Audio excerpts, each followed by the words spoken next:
भारतीय हिंदू राजा चीन को जीतने के लिए निकले थे और फिर उन्होंने सिंगापुर पर कब्जा जमा लिया। प्रधानमंत्री नरेंद्र मोदी के सिंगापुर दौरे की वजह से सिंगापुर की चर्चा हर तरफ है। पीएम यहां पर अब छठी बार पहुंचे। सिंगापुर एक छोटा सा टापू देश है और भारत में इसके जैसे 4,571 सिंगापुर समा सकते हैं। सिंगापुर का नाम दुनिया के सबसे अमीर देशों की लिस्ट में चौथे नंबर पर आता है। आइए अब जानते हैं कि कैसे एक हिंदू राजा जो चीन को जीतने के लिए निकला था उसने सिंगापुर पर अपना कब्जा कर लिया।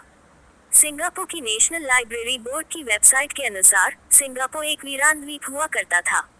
ये 6ठी सदी में श्रीविजय के अधीन था।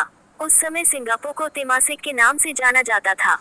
11वीं सदी में भारत के चोल साम्राज्य के राजा राजेंद्र चोल ने चीन की तरफ अपनी निगाहें टेढ़ी कर ली और उसे जीतने की ठान ली।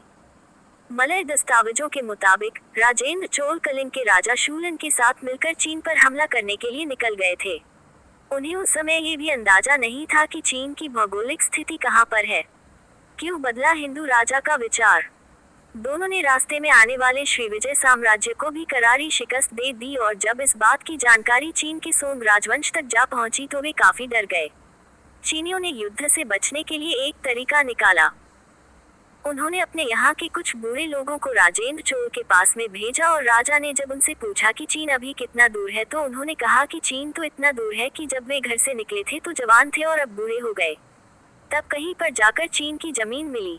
उन्होंने कहा कि इतनी दूर तक सेना ले जाना आसान नहीं है। शूलन और चोल ने चीन पर जीत हासिल करने का ख्वाब छोड़ दिया।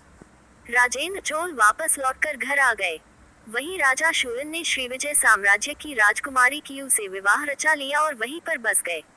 राजा शूलन के वंशज सांग फिर साल 1299 में तेमासिक द्वीप पर जा पहुंचे। इस जगह पर उन्हें एक शेर दिखाई दिया और लोगों ने बताया कि यह सिंह है और इसे जंगल का राजा कहा जाता है। इसी के नाम पर इस द्वीप का नाम सिंगपुर यानी कि शेरों का नगर रख दिया। यही नाम आगे जाकर सिंगापुर के नाम से जाना जाने लगा। अब शेर सिंगापुर का चिन्ह बन चुका है। देश से जुड़ी काफी सारी चीजों पर शेर की तस्वीर देखी जा सकती है। पीएम मोदी भारत को सिंगापुर इस वजह से बनाना चाहते हैं कि सिंगापुर को सेमीकंडक्टर इंडस्ट्री का हब माना जाता है। विश्व के 10% सेमीकंडक्टर मार्केट पर भी सिंगापुर की ही धाक है। मोदी सरकार सेमीकंडक्टर की जरूरतों को ध्यान में रखते हुए गुजरात और असम में भी सेमीकंडक्टर चिप्स के प्लांट लगाने जा रही है। पीएम मोदी ने सिंगापुर में बिजनेस लीडर्स से मुलाकात की है।